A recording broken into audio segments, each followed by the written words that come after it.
The ex-governor of Zamfara State, who is now the Minister for State for Defense, has been accused of parleying with bandits and terrorists in the northern part of the country. He has once upon a time even gone as far as giving Ilos vehicles to these bandits who have been terrorizing the citizens of his state. Right now, he's the Minister for State for Defense. A lot of people have called for his sack because how do you make such person who is associated with terrorists and bandits, how do you make him a governor? That aside, his successor is also now being accused of paying off bandits. The successor has had times where he has said that he does not negotiate with terrorists or bandits, but a memo was leaked out recently, purportedly from the governor, saying that money should be issued out to these bandits. How true is this?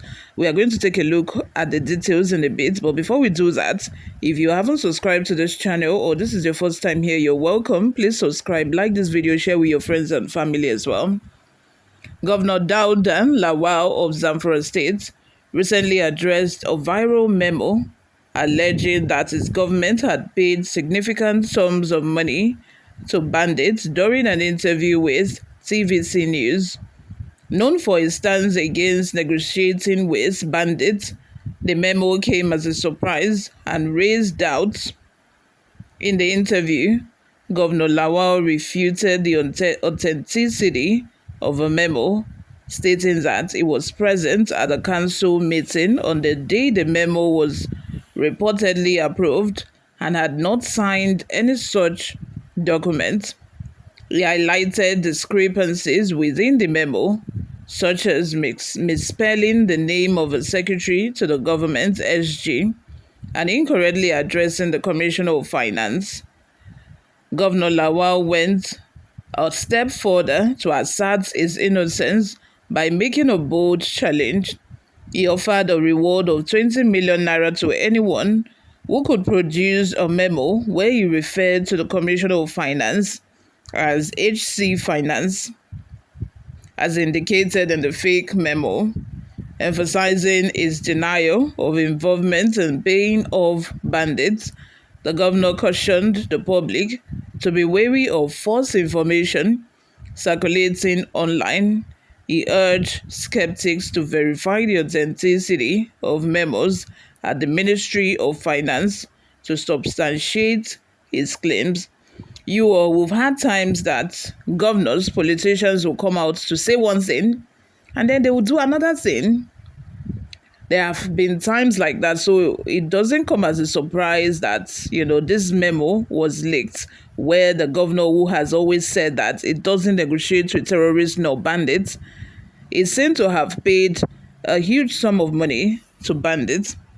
This was exactly what his predecessor did, Bello Matawalle, who is now being made the Minister for State for Defense. I don't know how such person who cooperates with bandits, who cooperates with terrorists, would now become Minister of Defense.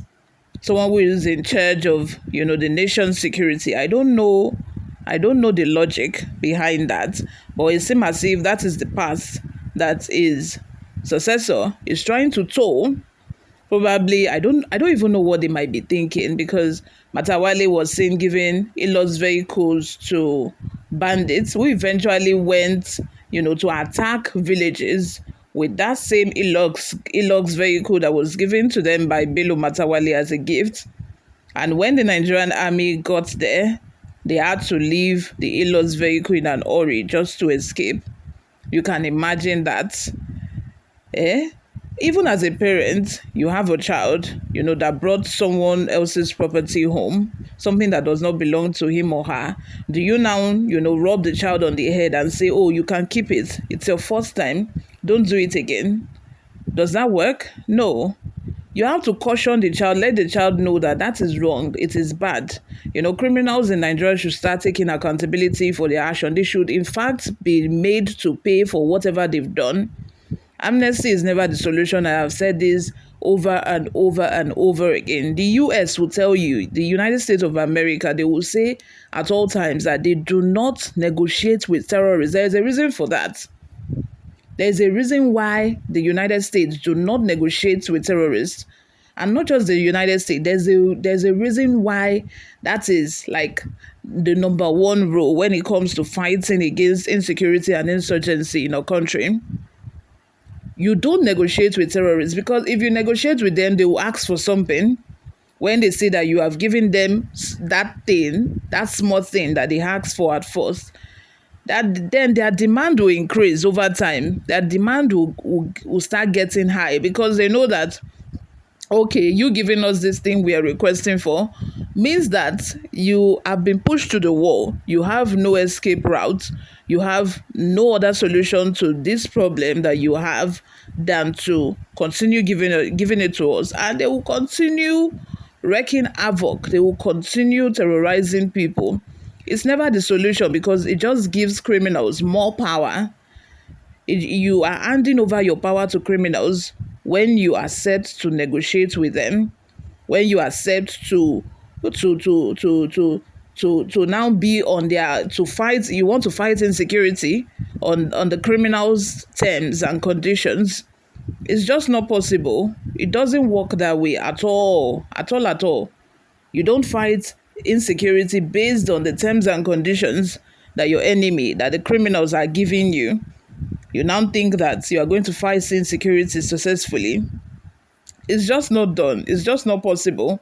At this point, I feel it's high time for our security agency to stand on their feet, like on both legs, to be strong and do the needful. Because right now it's looking as if even the security agency, they are powerless at this point. Because take, for example, Bello a criminal, a bandit, who is asking a whole community to pay millions of naira just because the chief commandant of a military killed his cows. And then he's asking the community to pay for it.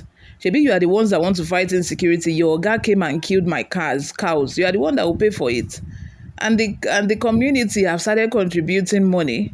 Each individual is expected to pay 10,000 naira. In this hard economy that there's no money, people are contributing money for terrorists, to pay for his dead cows.